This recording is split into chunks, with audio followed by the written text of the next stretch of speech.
Alright, how's it going, guys? We are finally back here. And I got the electrolyzer going for the CO2. So we are making carbon right now. And oxygen. Since I'm making so much oxygen, I got the roaster on over here, getting through our sulfides. And we've been processing more tungsten, so got the dryer on. We got a whole lot of tungsten trioxide up there. Unfortunately, we're running low on hydrogen, so I had to turn that off. And I wanted to state something about the magnesium that we got for this. I got it from olivine processing, but there is now no way of getting it from processing ores. Greg has changed that. So this magnesium is not obtainable anymore. You will now have to use, well, it's obtainable, but not through ore processing. You will now have to use magnesium carbonate, which is basically magnesite. It changes its name when it goes from an ore to a mineral. So if we look at the uses for it in a mixer, you can use hydrochloric acid to break it down into magnesium chloride, water, and CO2. Magnesium chloride you can electrolyze at 64. That is very top end of LV or the very bottom of MV, and MV takes aluminum. But if you take this and you put it in a smelter, turn it into molten magnesium chloride, it then only takes 16 EU to break it down. Same thing coming out of it. So this will give you some extra chlorine that you can use for making your titanium, and it'll give you the magnesium you need. Magnesite's easily found with redstone. You've probably already found it because of your redstone and cinnabar you need early on. But I wanted to point that out. Somebody had brought it up as a question of exactly how did you get your magnesium? But by the time you're doing titanium processing, you should already have your basic acids done. So a mixer with hydrochloric acid isn't that big a deal. And just so you know, you're going to be using, there is, where is it at? There is magnesium, right there, magnesium chloride that comes out of here from one of our tungsten things. Let's see, bath. So wolframite is going to give us magnesium chloride. So this is going to be something I'll be setting up soon. Now that I have filters, we're going to be filtering out the manganese, the ferrous chloride, the magnesium chloride, and the calcium chloride. There it is. All to separate smelters and electrolyzing them down. So we'll have basically 4 baths and 4 electrolyzers, or 4 smelters and 4 electrolyzers that'll deal with all of these. The lithium chloride, that one is a bit special. It actually has to be put with water, and then it gives you lithium hydroxide. So we will either run that over here to this electrolyzer that's already running water, or we'll make a separate one for it. I'll probably just run it to that one.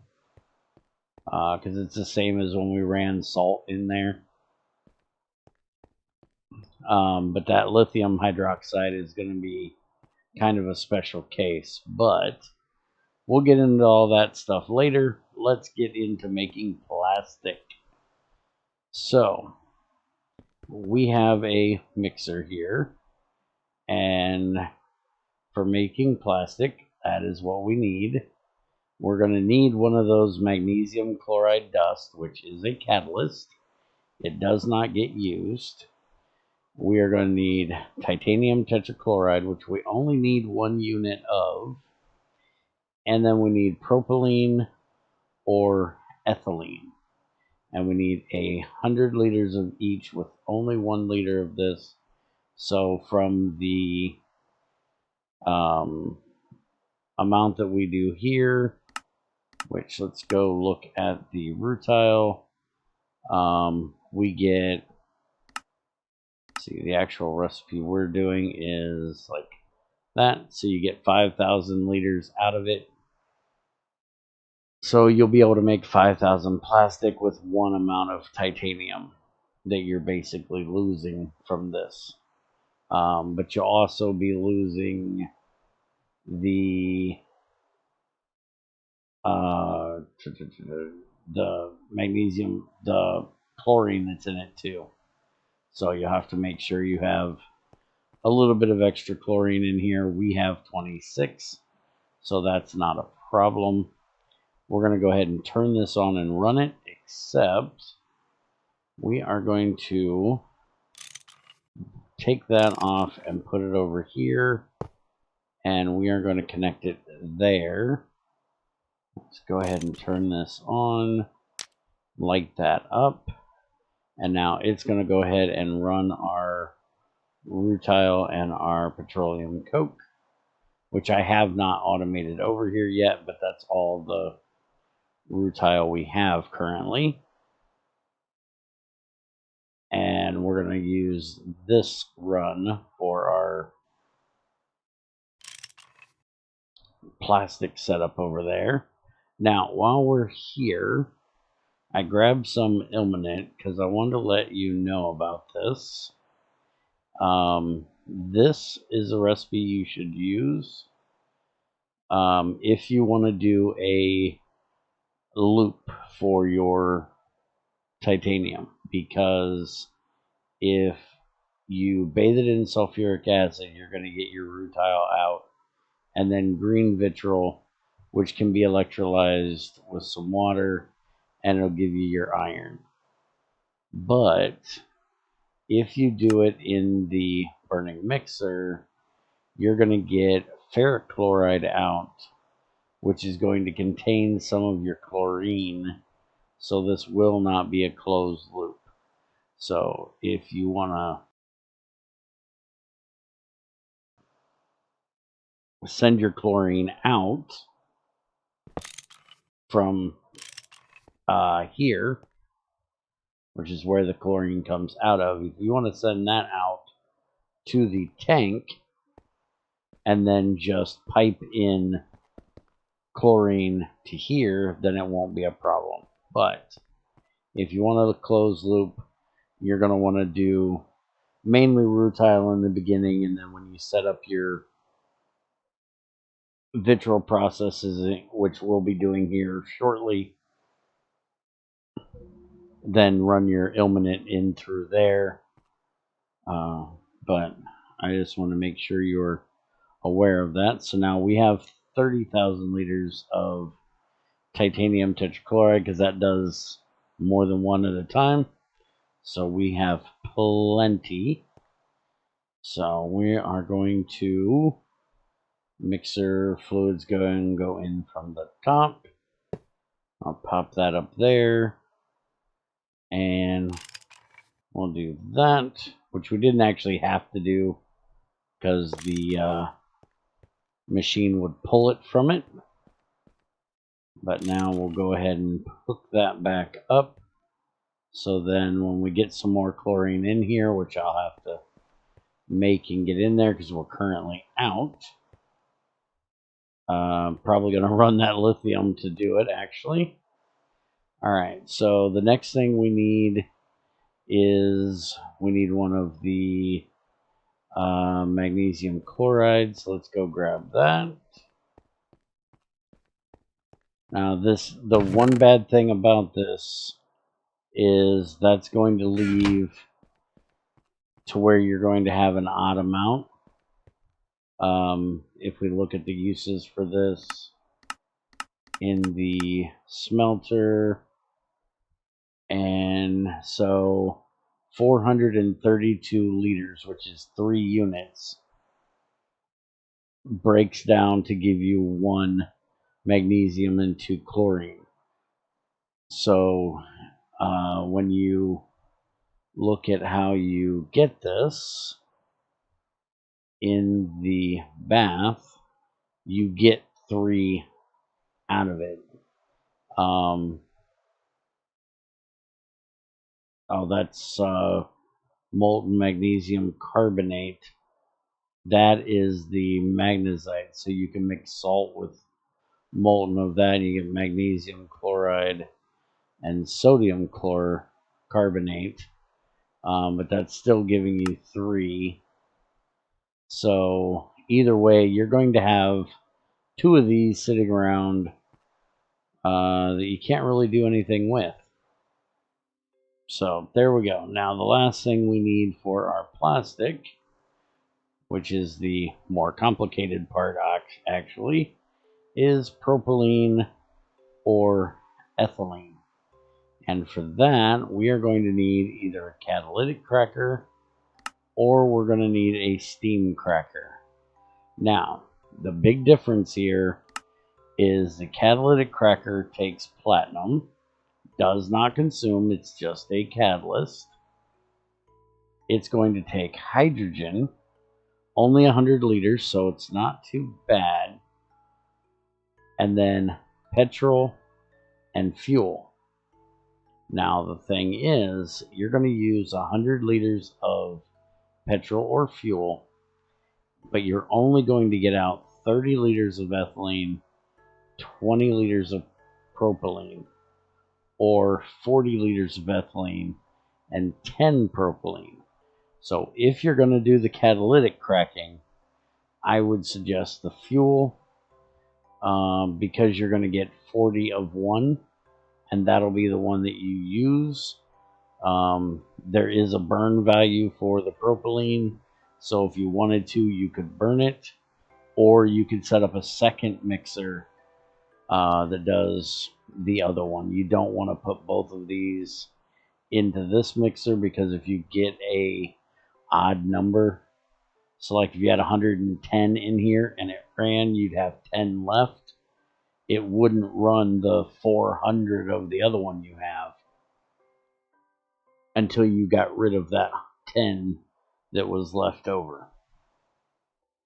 It always tries to repeat the last recipe it has, the first fluid that it has in there.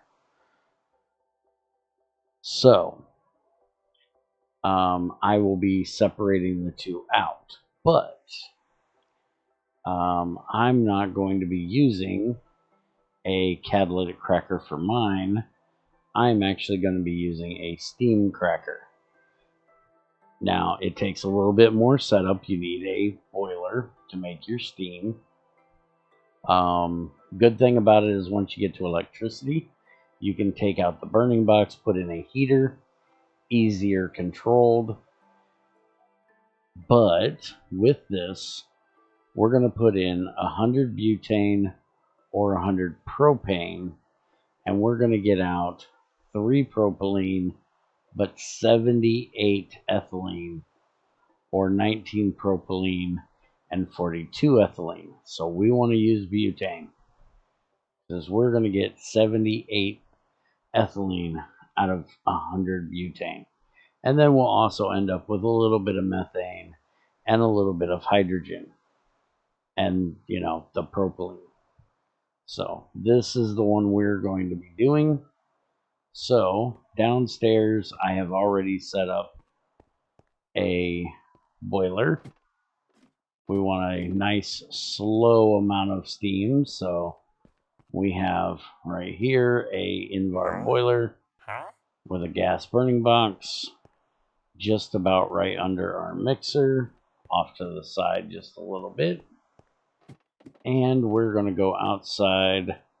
I will end up running a pipe over here later, but for right now we're going to run outside and we're going to grab some butane, and we're going to make that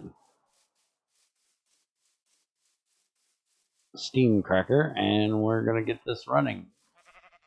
And it looks like we're still running our oil pretty well. Now, one of these tanks is actually here for methane. So that's propane, that's lubricant, and that's our butane. That's the one we want. So you'll notice I have a bronze drum. This is something that was recently added by Greg. So it's the same as Invar. It is the same as stainless steel, except it can't handle acids. And it melts down at a lower level than what Invar does, obviously. But it's just a metal drum that you can use before you set up iron if you need it. That you don't have to worry about it burning, so it makes a nice buffer tank. Now, the other thing we're going to need is our steam cracker here. And I'm going to go ahead and make the catalytic cracker. Or I thought I was. I thought this was the same recipe. So, catalytic cracker, robust. Oh yeah, I need the quadruple steel pipe up there. Which means I need 4 steel pipes. And you need to shut off.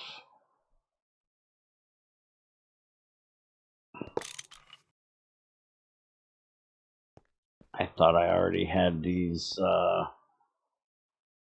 pipes done here, but I guess I didn't. There we go. I did have them done. Just had them in 2 different places. Okay, so this is your catalytic cracker. It needs zeolite dust. You can find that in... there's actually a vein of it now. There's also smalls in the world. And you can find it as loot in GregTech Forums. So if you want to try to do the catalytic cracking, that is what you're going to need. So now we're going to also make a couple burning boxes. These are heat machines. You can tell because they're made of steel. And we're going to do that. And I did break my red steel wrench, so we are now on to the tungsten carbide. So I will show you how to set these up, and we will make our first plastic. So the one I'm going to be using is this one, which is the steam, which goes just like that. And we put the steam in there. The cracker, the fluid can go in the left and the top. So we're going to use this on the top. And we will do that. And that will put our butane in there. We're going to go ahead and light this up and get it going. That'll get the steam in there. And then we are going to get fluids out of this, which are going to come out of right there. So we need to set up a non-oopal pipe for that. We're also going to need a filter to make sure that we only get the one fluid that we want in there. And we have a fluid filter right here. This may take a little bit of jockeying to get the right one in there, but we'll see what we can do here. I'm sure we can manage. We'll make a nanopole pipe.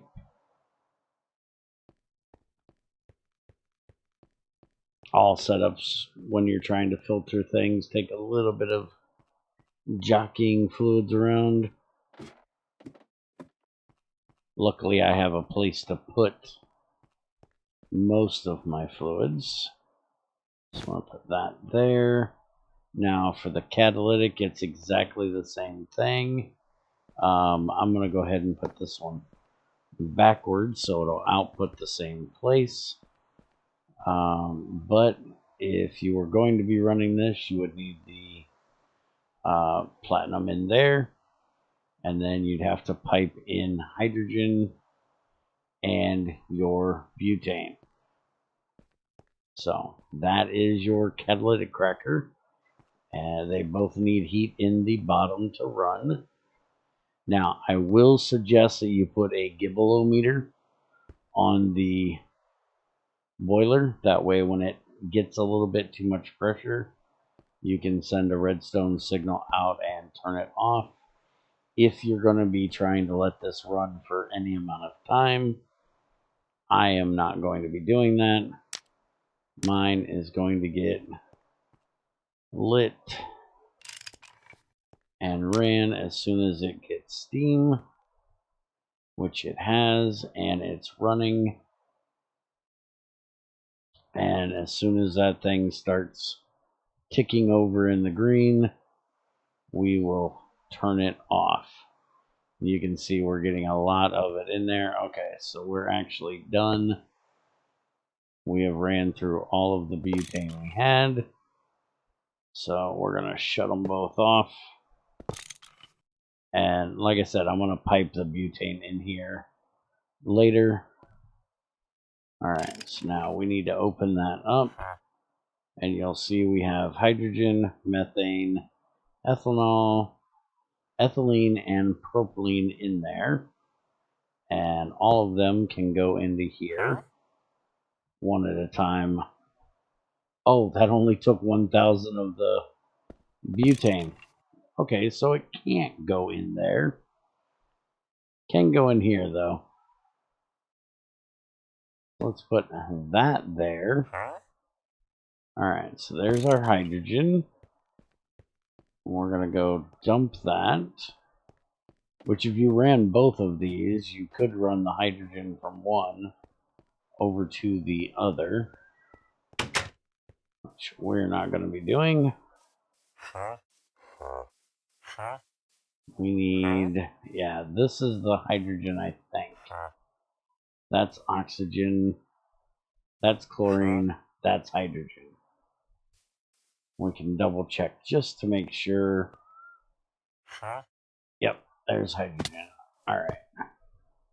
So we'll put that there and out. There we go. Now we can go down and grab the next one. I do believe the one we want is going to be the very last one. I think I'm going to locate my stair to over here by the door. Alright, so next we're going to get methane. And our methane will go out back. I'll go ahead and drop off the excess butane that I'm not going to need at the moment.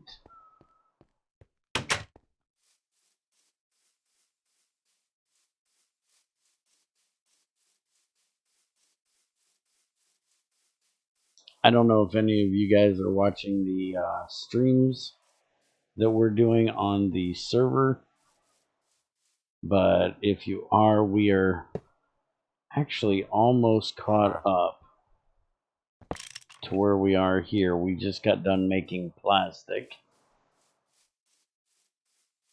Now, I will warn you that we are a little more racy, raunchy.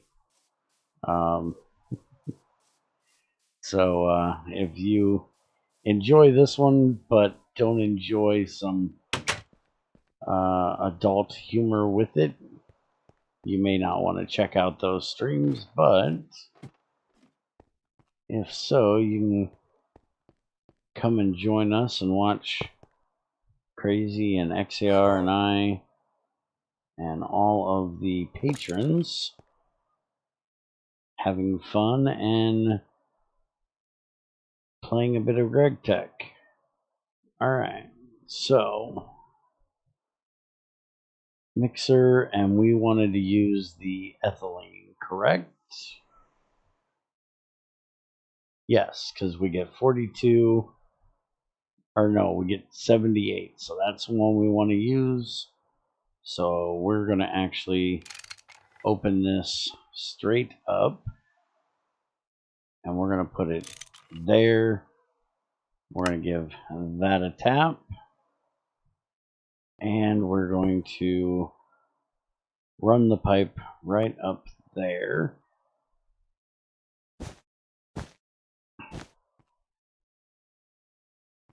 No, you can't put that there. We're going to run this over here, because this is going to be where the propylene or the butane is coming in, so we can't have that there. Alright, so now we can go ahead and connect this up, and fluids for a mixer is top and left. We're going to go ahead and just put it right there, and I have all of the ethylene right here, so we will do that. And there is our ethylene, which now, once I get everything automated downstairs, we will have plenty of it to make us plastic. We're going to go ahead and grab these pipes and hook this up to our fuel, which you'll notice I ran a whole new pipe system through here, so I can just connect each one as I need to. It is running off the drum there, and out comes our plastic 4 at a time, which, you know, that's all we get because that's all the ethylene we currently have. But there is our first plastic. Now, what we're going to be using this plastic for is circuit boards. So this is going to be our next step, so we can get to electricity where we can actually store it. We can also make electric tools. Electric tools are going to be very important because we have these new things that Greg gave us called boomsticks. If you guys watch the update stream, I will link that in the card up in the corner. You will see that we now have early game Fortune 3 dynamite called a boomstick. He did add silicon dioxide quartz to the recipe. If you're crafting them by hand, you'll need 2 silicon dioxide quartz, 2 gunpowder, 2 paper, string, or you can use a press recipe just like the regular dynamite that doesn't need the paper or the quartz, just the string and the gunpowder. And it's set up and used just like the regular dynamite and the strong dynamite. You can use the drill to place it and the remote to set it off. So this is something we're going to be using very, very soon. And if you'd like to see me playing around with it a little bit for testing, I was actually using a lever to set it up, because you can light it with a lighter, a match, flint and tinder. You can set it off with redstone, a button, a lever, whatever. But anyways, back to the plastic. We are going to be using it to make these plastic circuit boards. So we're going to need plastic sheets and a bit of quartz. Any quartz will work, or silicon dioxide, flint dust as well. We have lots of that. That's probably what we're going to be using. So that will just need a press, which press is very simple. It is a KU machine, so we will have to use a engine for that. It does take its power from the top, so we won't be able to use a rotational unless we want to lose half our power. So we'll be having to set up a boiler for this. We won't be able to use our diesel engines like we have been here lately. But that is our next step, is getting our circuit boards made. And then we need to get the actual components that go on them, which will be starting with basic components here, which are very simple. But we are going to need the crystalline silicon plate or the germanium plate. And for that, we need a buell, whether it's silicon or germanium. You still have to have the buell. It has to be a pure silicon or pure germanium. So it has to be made in a crystallization crucible. So we will be looking at this for our next setup. If you'd like to see all the things we're going to be making and discussing, how we're doing this, keep an eye out for our next stream. It will be coming out sometime this coming week. You guys should be getting this video on Monday, and so we'll probably stream it somewhere like Tuesday or Wednesday of getting everything set up for that, and probably doing a little bit of maintenance around here. I will have to go do a little mining before that, so there may be a mining and music stream somewhere like Sunday night. So keep an eye out for that if you're interested. And I will see you guys later. Have a good one. And remember, if you have any questions, leave a comment below or stop into our Discord and let me know.